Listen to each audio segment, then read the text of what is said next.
This is Mamuni. Thank you so much for being Amar Baba Ma.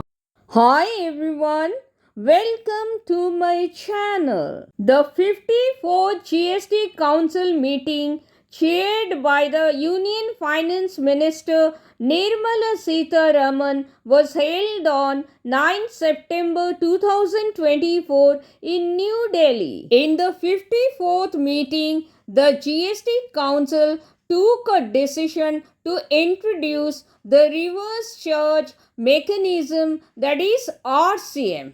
In this video, I am going to tell you everything about reverse charge mechanism, that is RCM, in GST in simple language. So let's get started.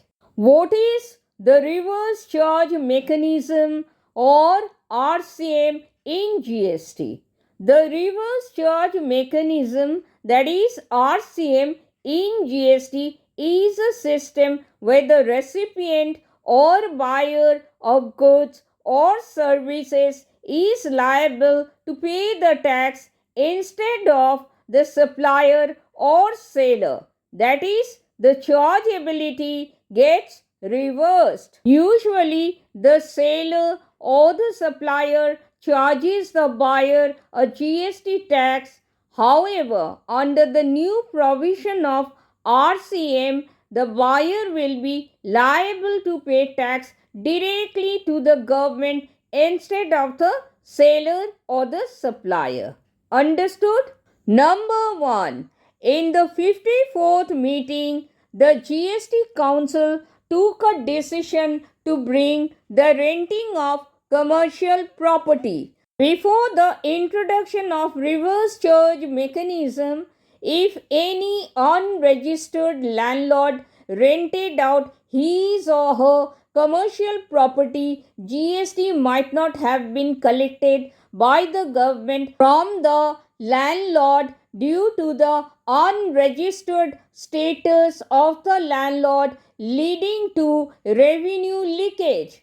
But the new rule is for those renting out commercial properties if the landlord is unregistered but the tenant is registered, then the tenant may now be responsible for paying GST under the reverse charge mechanism, that is RCM. This is to prevent any loss of revenue to the government because rental transactions often go unrecorded. Under the reverse charge mechanism, the liability to pay GST will now shift from the supplier, that is the landlord, to the recipient or the tenant of the commercial rental services. So, under the reverse charge mechanism, that is RCM, the responsibility to pay GST will shift to the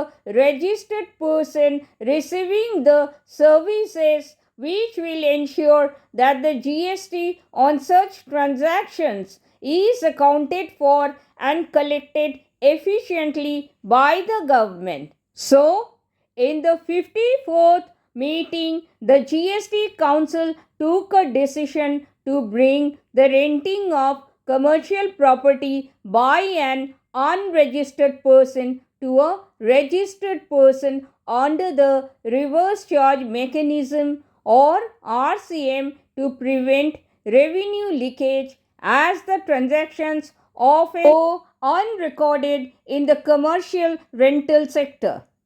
Number 2. Supply of metal scrap by unregistered dealers or sellers. Metal scrap means metal parts or metal pieces. In the 54th meeting, the GST Council stated that if a business is selling metal scrap and is not registered for GST, it will not need to charge buyer for a tax. On the other hand, the buyer who is registered for GST will then pay the tax directly to the government.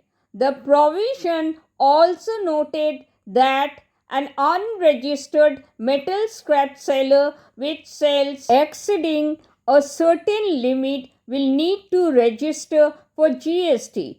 After the registration, the same reverse charge mechanism or RCM rules will apply. The GST Council has also recommended a 2% tax deducted at source, that is TDS, on the supply of metal scrap by registered person in the business to business supply of scrap. So, under the new regime, registered metal scrap buyer will be responsible for paying GST on such transaction directly to the government instead of the unregistered metal scrap seller. Understood?